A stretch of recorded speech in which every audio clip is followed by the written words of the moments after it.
April 26th, 2000. Reno, Nevada. 25-year-old Star Palumbo was found wandering through a restricted area at Reno-Tahoe International Airport and tells security that she is looking for her sister, even though she doesn't have one. A police officer drives Star to a nearby hotel and drops her off, but she vanishes without a trace. Since Star had been displaying erratic and paranoid behavior prior to her disappearance, investigators look into the possibility that she was on drugs or suffered some sort of mental breakdown, but even though there are a number of rumors about what happened to Star, no trace of her is ever found. After that, the trail went cold.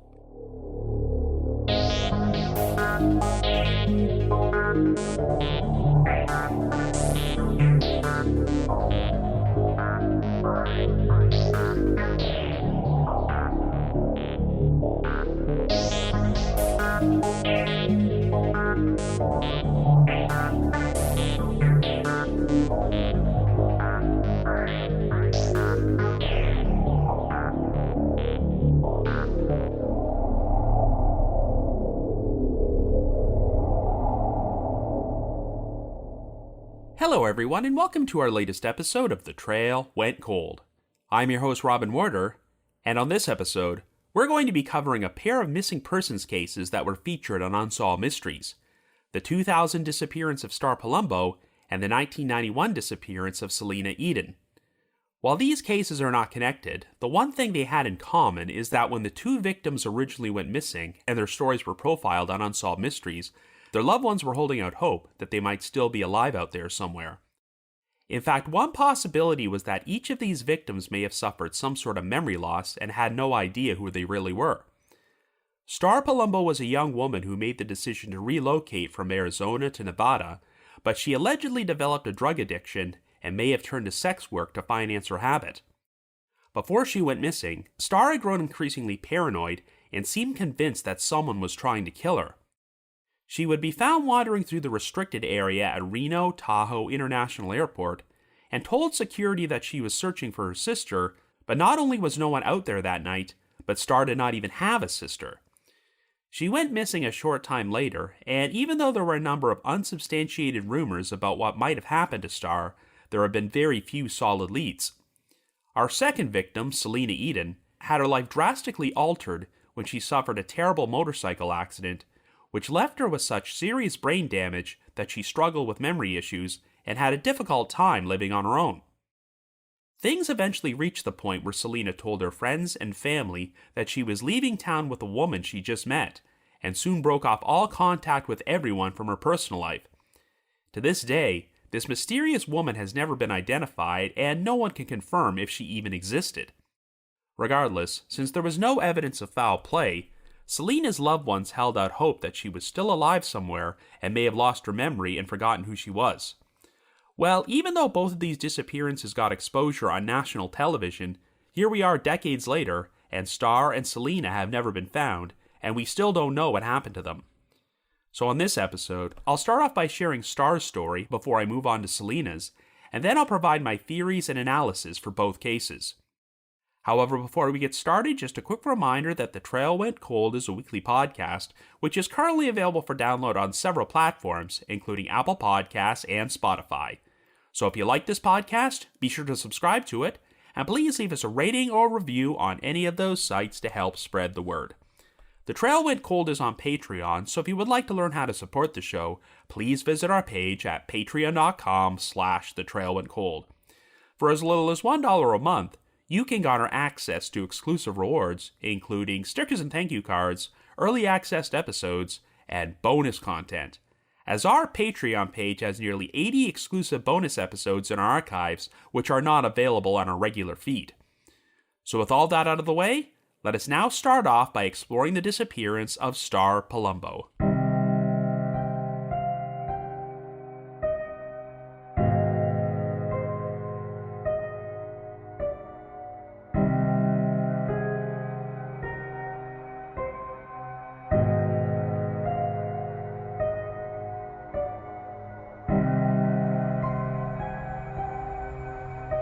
Our first story begins in Nevada in 2000, and our first victim is 25-year-old Star Palumbo. 1 year earlier, Star had been residing in Tucson, Arizona, as she grew up in a military family who often moved from state to state. Star decided that she wanted to relocate to Nevada, so she traveled up there and moved in with her grandmother, who lived in the unincorporated community of Lockwood, located in Story County about 10 miles east of Reno. Star got a job as a clerk at a pawn shop in the city of Sparks, but eventually lost it, and while details are murky, Star moved out of her grandmother's residence at some point and moved in with a roommate. On April the 25th, Star phoned her mother, Gail Palumbo, in Tucson and started going off on some paranoid rants about how she believed she was being followed and her telephone was tapped.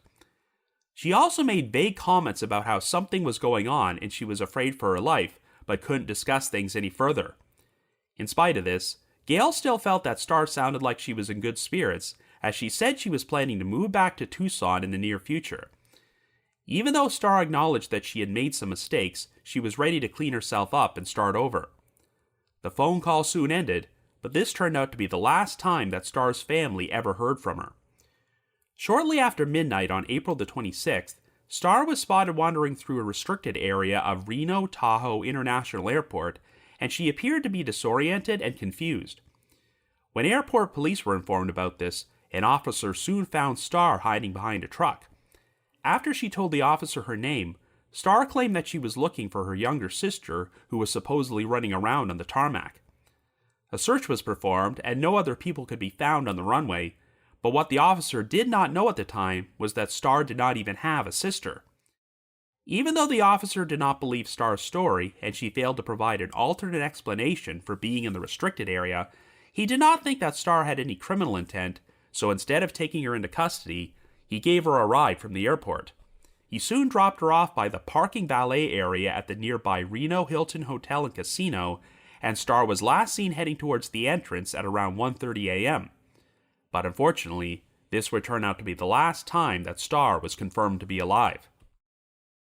The following day, on April 27th, an abandoned car was found illegally parked near the airport's baggage claim area, and a license plate check revealed that it belonged to Star Palumbo.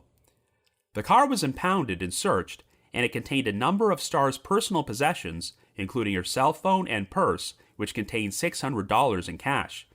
The vehicle also contained printed copies of a trio of emails that Star had sent to the White House, in which she expressed her belief that she was being followed and that the government was trying to kill her because she had stumbled upon a dangerous undercover investigation.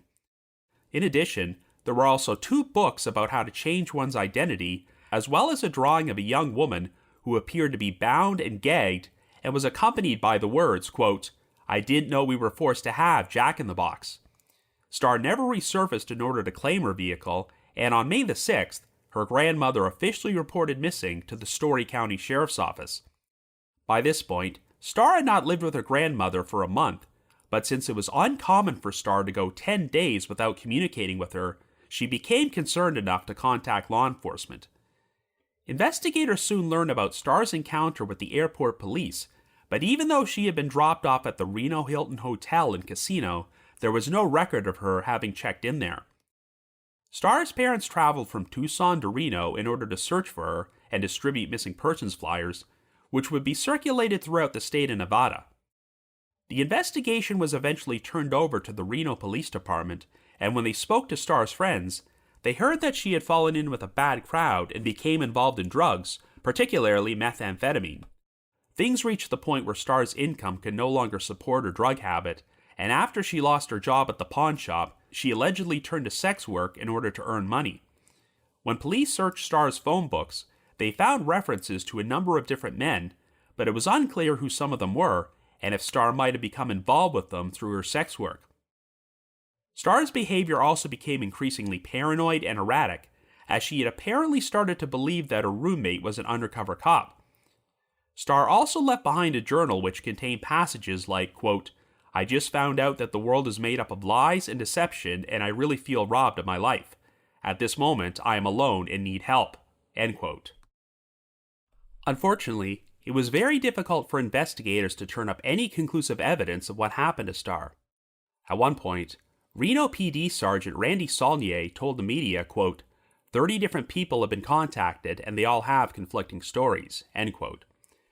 Some of the unsubstantiated rumors which were shared included Star succumbing to a drug overdose and having her body dumped in the desert, and Star deciding to change her identity in order to hide from people whom she owed a drug debt to. Indeed, 2 books about changing one's identity were found inside Star's car, but some of her behavior seemed to indicate that she was losing her grip on reality, so investigators couldn't discount the possibility that Star suffered some sort of mental breakdown or drug-induced psychosis, which caused her to lose her memory and forget who she was. After several months without any solid leads, police were contacted by Linda Fields, who owned the Silver Dollar Club, a bar and casino located in Elko, over 250 miles northeast of Reno. Fields claimed that sometime in December of 2000, about 8 months after Star originally went missing, a frightened-looking young woman came into her club who said her name was Star and that she was being chased and trying to escape from a pimp. Shortly thereafter, Fields noticed a man suddenly appear outside and start staring through the window, which caused the woman to become nervous, and she soon left the club with another young woman. Fields became convinced that the woman she saw was Star Palumbo, which lent credence to the idea that she had been forced into sex work. Star's story would be featured on an episode of Unsolved Mysteries which aired in October of 2001. Gail Palumbo agreed to be interviewed on the show and expressed her hope that Star was still alive somewhere, stating, quote, "She lived a very happy childhood. She's very dependable and she's a very trusting person. She's a very happy person, social person, and I guess she trusted people too much," end quote. Gail hoped that her daughter had changed her identity and was still out there somewhere, and sent out a public plea for Star to get in touch with her to let everyone know she was okay. However, this new exposure did not bring the case any closer to a resolution, and after 24 years, Star Palumbo continues to remain a missing person. So I guess you could say the trail went cold. So now let's move on to our next case. Our second story begins in California, and our second victim is 29-year-old Selena Edon. Selena was born in Chicago and had a total of 6 sisters and 3 brothers, and after graduating from high school, she briefly attended college before she decided to drop out to join the United States Air Force. Once she completed her stint with them, Selena moved to San Francisco and elected to become a journeyman construction worker. Selena also joined the Teamsters and bought herself a motorcycle, but on November the 29th, 1989, while riding home from a union hall in downtown San Francisco, she collided with a pickup truck which suddenly turned left and pulled out right in front of her. This caused Selena to be thrown from her motorcycle to the pavement, and she was soon rushed to the hospital for treatment, but since her identification was somehow lost during the confusion, she was admitted there as a Jane Doe, and it would be an entire week before she could be identified and her family notified about what happened. Selena suffered a serious head injury which caused fluid to build up around her brain, and she remained in a coma for 6 weeks. Her left eye was permanently damaged, and her left thigh was crushed, which caused a permanent limp when she eventually learned to walk again. When Selena finally woke up from her coma, her mother Clarissa and her brother Dion were in the hospital with her, but even though Selena still recognized them, her brain injury had caused her to lose many of her memories. She had also forgotten how to do certain tasks and was forced to undergo physical therapy, but Selena often kept attempting to rush the process and push herself to do things she was not physically capable of doing. Dion stated, quote, "She challenged herself to the max, and it was like a lot of things that she just couldn't do, and I guess she just wasn't ready to accept the fact that she wasn't well yet," end quote. 2 months after the accident, Dion brought Selena to San Diego, where she would live with her niece and her mother Clarissa and continue physical therapy on an outpatient basis. However, Selena would frequently suffer from painful headaches and became frustrated if she did not progress as well with her recovery as she was hoping. According to everyone who knew her, Selena's personality was never the same, and she would become quite angry and mean towards others if things did not go her way. Even though Selena's physical health did improve, it seemed like her mental health was deteriorating and she would easily forget things. On one occasion, Selena hung up the phone following a call and immediately turned to her mother to ask who she had just been talking to. Clarissa said she didn't know and asked Selena if she already forgot who was on the phone, which caused Selena to angrily snap yes before walking away. It seemed apparent that Selena wanted to regain her independence and live on her own again, so in May of 1990, she moved back to San Francisco. There was hope that being in familiar surroundings would help Selena regain her memories, but while she seemed happier and glad to be hanging around with friends again, she still had moments of confusion, and many people felt that Selena should have continued to have someone around to help her and offer guidance. Selena continued to remain in constant contact with her mother, but in October of that year, Selena called Clarissa and told her she would be going away for a while. Selena would not provide any specific details, only that she had met someone who, quote-unquote, promised to be kind to her. Whenever her mother asked any follow-up questions, Selena was very evasive, so Clarissa recommended that she move back to San Diego.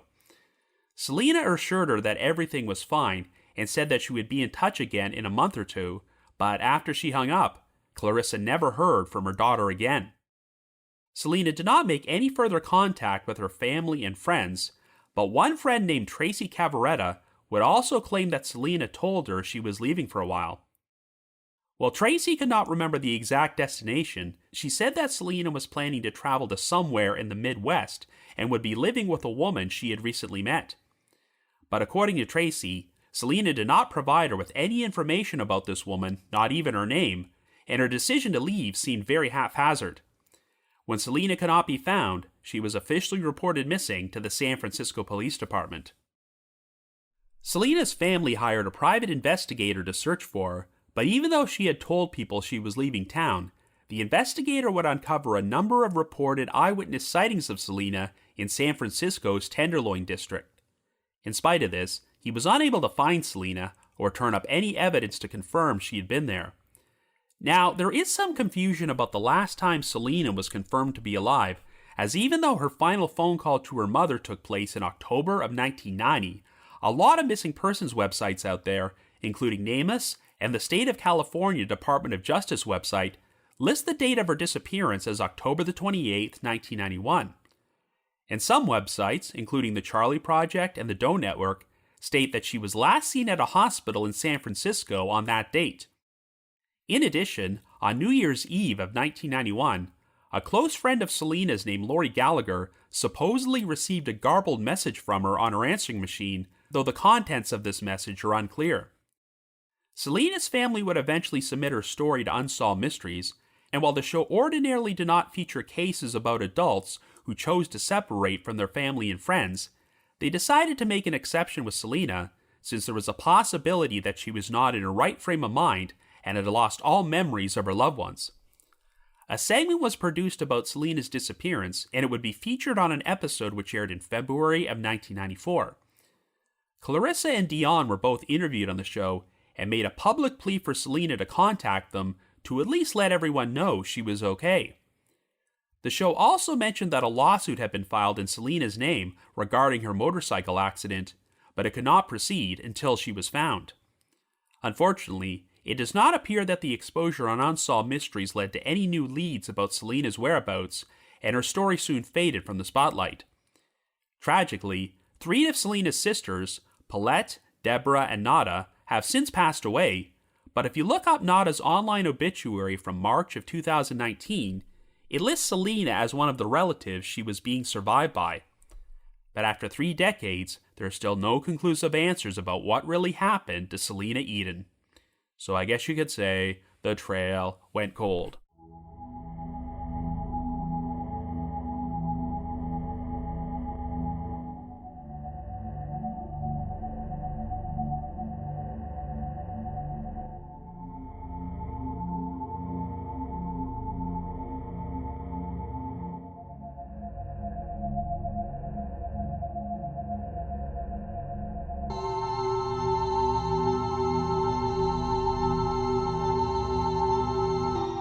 Anyway, at the time both of these cases were originally featured on Unsolved Mysteries, there was hope from Star Palumbo and Selena Edon's respective families that they were both still alive somewhere and could be found safely. Of course, the odds probably did not seem as high for Star as with Selena, since Star appeared to be living a high-risk lifestyle at the time and may have had serious addiction issues, but since the Unsolved Mysteries segment aired only a year and a half after she went missing, there was always a chance that her story could have a happy ending. There have been documented cases of missing people being found alive after several years, such as the disappearance of Brenda Heist, a 43-year-old divorced mother of two who vanished from Pennsylvania in February of 2002 before she was found alive in Florida in May of 2013. When you compare the photographs of Brenda both before and after she disappeared, she does not even look like the same person, as it seemed like she led a pretty rough lifestyle during the 11-year period she was missing.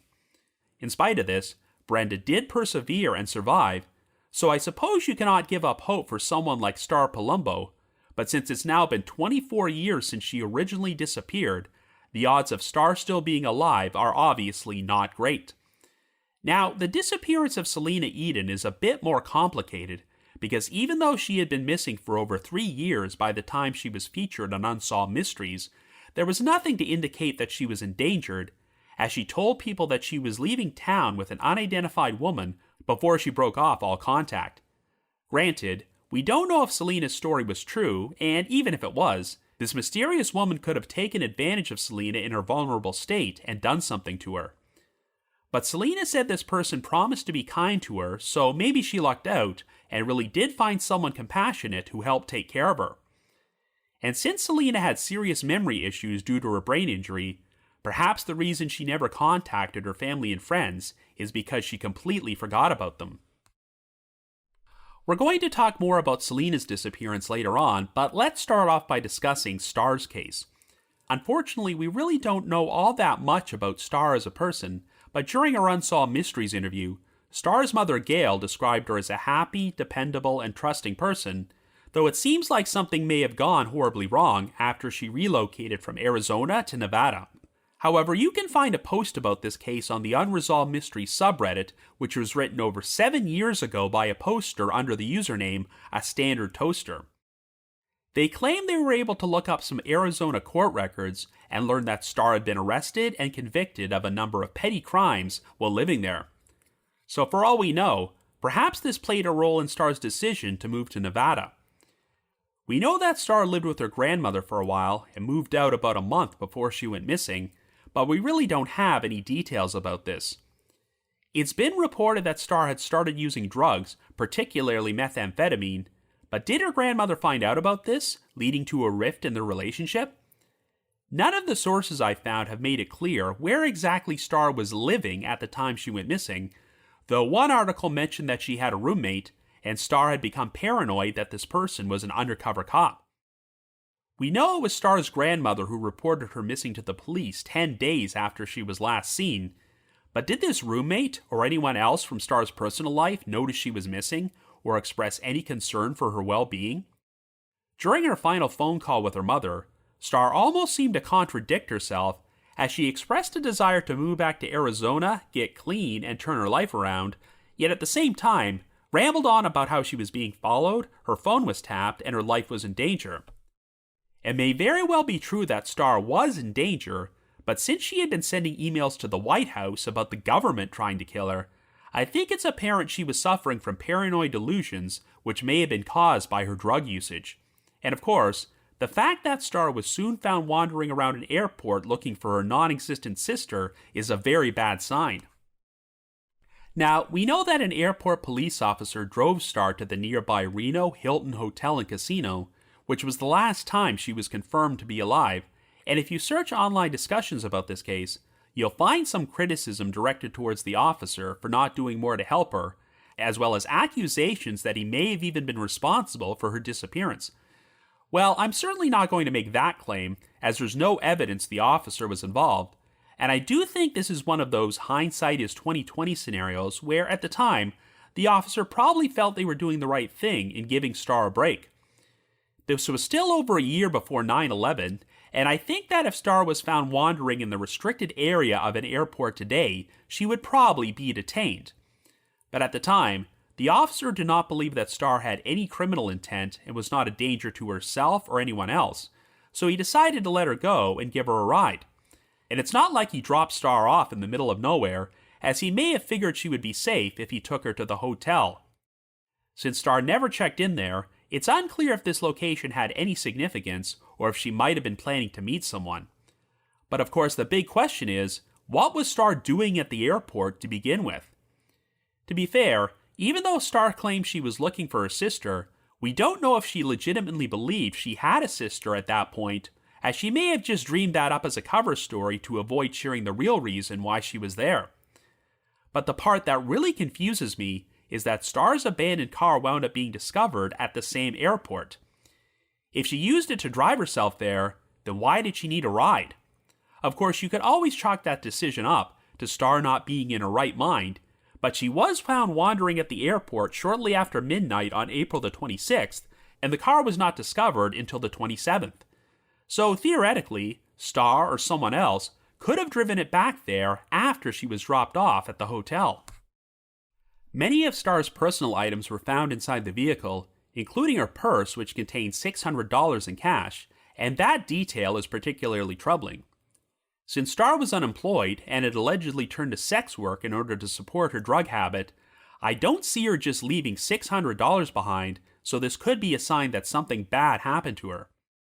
I suppose it's possible that someone could have planted the car there in order to make it look like Star went to the airport and left on a flight, but if so, why would they leave the $600 there? It sounds like the vehicle was illegally parked near the baggage claim area rather than in a standard parking spot, so it would make sense if Star drove it there herself before she entered the restricted area. But could she have suffered such a serious mental breakdown that she completely forgot about her car? Since a pair of books were found inside the car about how to change one's identity, Star's family hoped that she had actually done something like that and was hiding out somewhere. However, the problem is that this scenario seems to clash with the presence of the $600, because if you wanted to change your identity and start fresh, you're going to need all the money you can get and not leave that sort of cash behind. The other item in the car which has been the subject of debate is the drawing of the bound and gagged woman, but while it's been stated that she had a resemblance to Star, she just looks like your standard, generic cartoon woman to me. I have no idea if Star was considered to be much of an artist, so I'm curious if investigators believe that Star did the drawing herself or if someone else did. If Star did draw it herself, it may only make sense in her own mind. I also don't know if there is any significance to the words on it, quote, "I didn't know we were forced to have Jack in the Box," and if this might be a reference to the Jack in the Box fast food chain. Now, investigators have said that one of the biggest obstacles against figuring out what happened to Star is that they heard so many different contradictory stories from different people, yet there didn't appear to be hard evidence to support any of them. There were such rumors as Star dying of a drug overdose and being buried in the desert, or changing her own identity to avoid paying a drug debt, but if the police were able to uncover any potential suspects who could have been responsible for Star's disappearance, they've never said so. The only lead which seemed to receive any publicity was the reported sighting of Star at the Silver Dollar Club in Elko in December of 2000, 8 months after she vanished, where she allegedly said that she was hiding from a pimp. Well, I've said countless times that eyewitnesses in missing persons cases can often be mistaken, but perhaps the reason that this one gained such traction is because the club's owner, Linda Fields, claimed that the young woman specifically said that her name was Star, which is not the most common name in the world. And unlike many of the other witnesses police spoke to, Fields had no personal connection to Star or any reason to lie. However, in a surprising twist, Linda Fields would find herself embroiled in an unrelated murder just a few years later. In addition to owning the Silver Dollar Club, Linda and her husband, John Fields, owned a ranch outside of Elko and employed a Czech immigrant named Jerry Polensky as a ranch hand. But due to his limited grasp of the English language, Linda was able to gain power of attorney over Polensky, so she wound up liquidating his assets in order to pay off some debts and took out a substantial life insurance policy on him. This led to the couple conspiring to murder Polensky in December of 2003 in order to cash in on his life insurance, but they were both eventually caught and sentenced to life imprisonment for their roles in the crime. Even though John is still incarcerated today, Linda had her conviction overturned and received a new trial in 2013, and this time she was found guilty on the lesser charge of voluntary manslaughter rather than first-degree murder. She received a reduced sentence of only 10 years, and since she received credit for time already served, Linda was released from prison not long afterward. Now, this whole situation doesn't have any real bearing on Star Palumbo's disappearance, and I'm not going to say that Linda Fields was responsible for killing her, But knowing that Fields committed murder and went to prison in the years following her eyewitness sighting of Starr does cast some doubt on the credibility of her story. Of course, being a murderer does not necessarily mean that Fields was lying here, but I guess the issue is that if her account was not credible or she was simply mistaken, that really doesn't give investigators much to work with in Starr's case. Yes, it's not implausible that Starr could have been forced into sex work and traveled to Elko, where she made an attempt to escape from her pimp, but if so, what happened to her afterward? The only thing that's clear to me is that Starr was not well at the time she went missing, though whether this was the result of drugs or mental health issues or a combination of both is unclear. Like I mentioned earlier, we really don't know what Starr was doing at Reno-Tahoe International Airport to begin with, and if she legitimately believed she was looking for her non-existent sister. If Starr felt like she was being followed, then perhaps that explains why she drove her car there and never went back to retrieve it, and instead asked for a ride. Maybe after Starr went to the Reno Hilton Hotel and Casino, she crossed paths with someone who either killed her or forced her into sex trafficking. If the sighting of Starr in Elko is legitimate and she was trying to escape from a pimp, it's possible this individual killed her a short time later and disposed of her body. We just don't have enough evidence to point in any one direction. While I do not think the odds of Starr being alive after all these years are high, I still think it's worth getting her story out there because maybe someday the right person will come forward with information. So if you happen to know anything about the disappearance of Star Palumbo, please contact the Reno Police Department at 775-334-2155. That's 775-334-2155.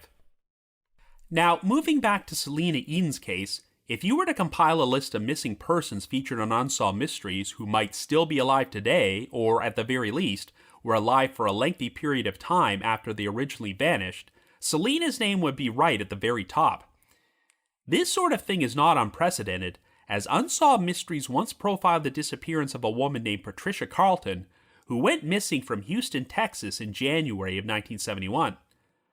There are a number of parallels between this case and Selena's, as Patricia Carlton suffered a near-fatal aneurysm which was blocking the blood flow to her brain, and even though she underwent surgery and survived, she had lost all memories of her husband, children, and the rest of her family, and pretty much had to relearn how to do everything from scratch. As a result, there would be several incidents where Patricia wandered off for lengthy periods of time before she was found again, until she seemed to disappear for good in 1971. The case would be featured on Unsolved Mysteries 2 decades later, as much like Selena Edon's family, Patricia's loved ones felt she may have forgotten who she was and could still be alive out there somewhere. Well, sure enough, in August of 2004, it was announced that Patricia had been found alive and well in San Francisco, ironically enough, the same city where Selena disappeared from, and she got to reunite with her surviving family.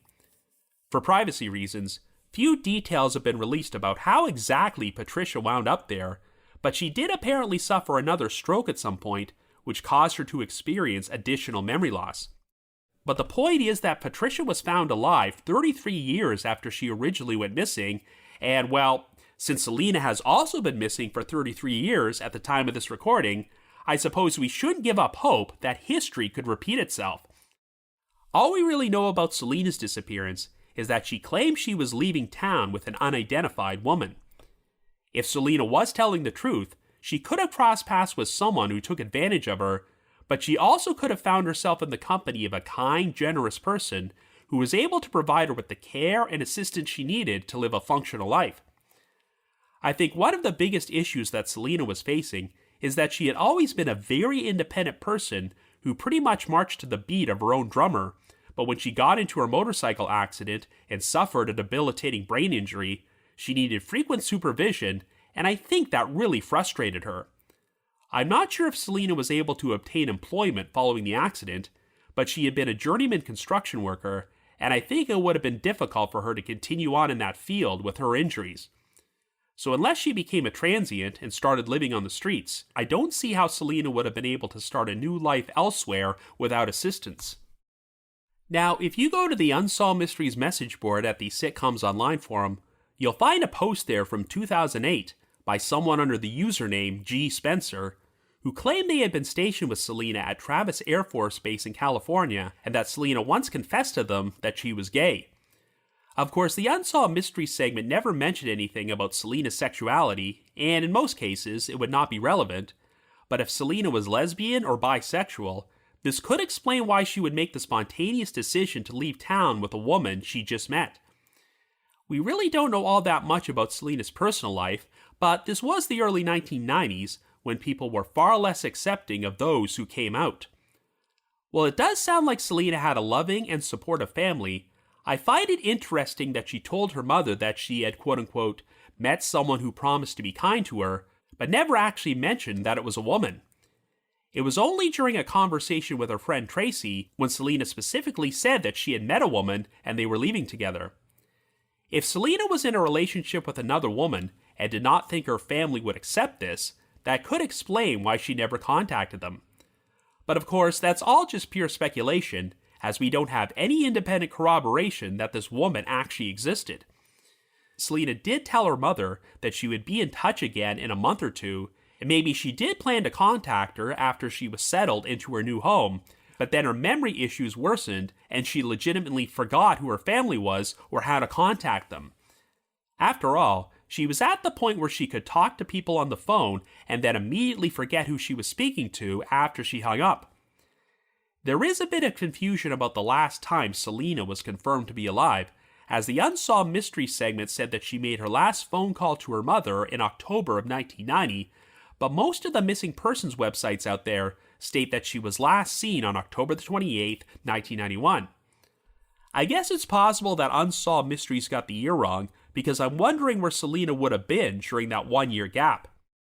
And some missing persons websites also state that Selena was last seen at a hospital in San Francisco, but I'm not sure where that detail originated from, as there don't appear to be any media sources about this case out there besides Unsolved Mysteries.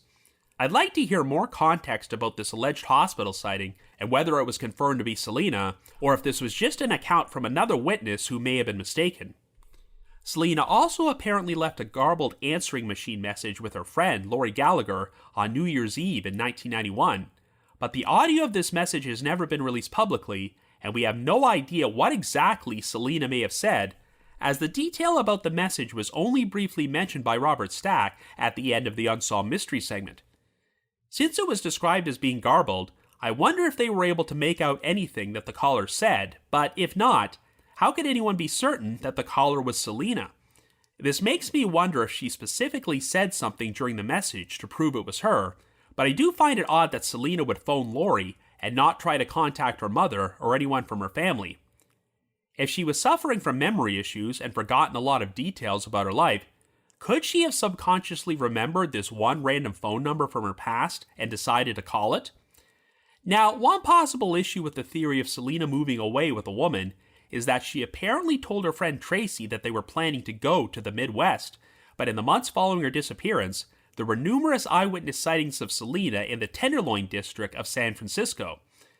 Of course, these sightings could be mistaken, but remember that Selena walked with a serious limp in her left leg, so if the witnesses describe seeing a woman matching her description with a limp like that, then this adds a bit more credence to their sightings.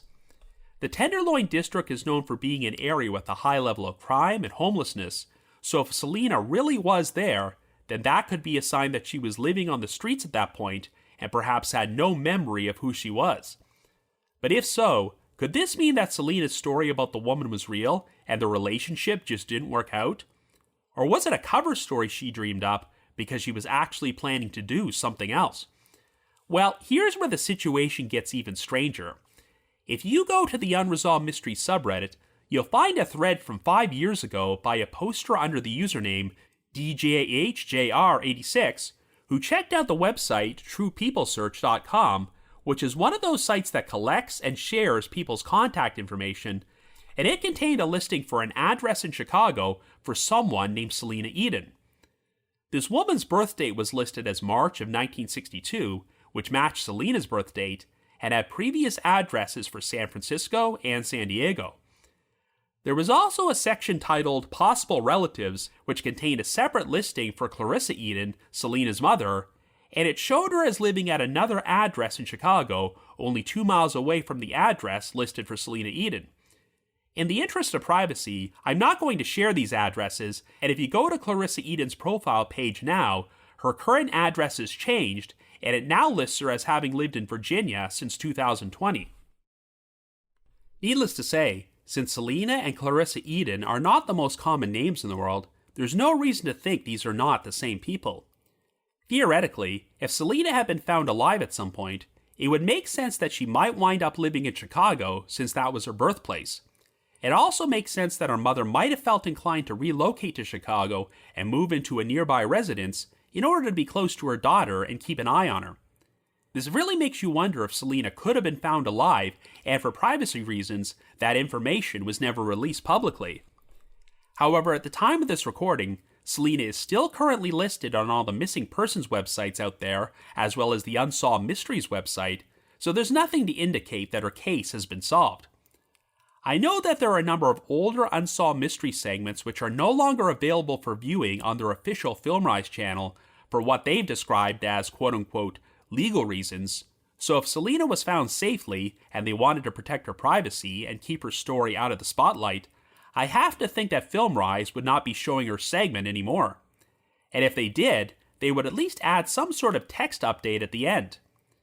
Keeping Selena's case out there and giving the public the impression that she was still missing could only lead to a number of false tips and potentially waste time and resources from law enforcement.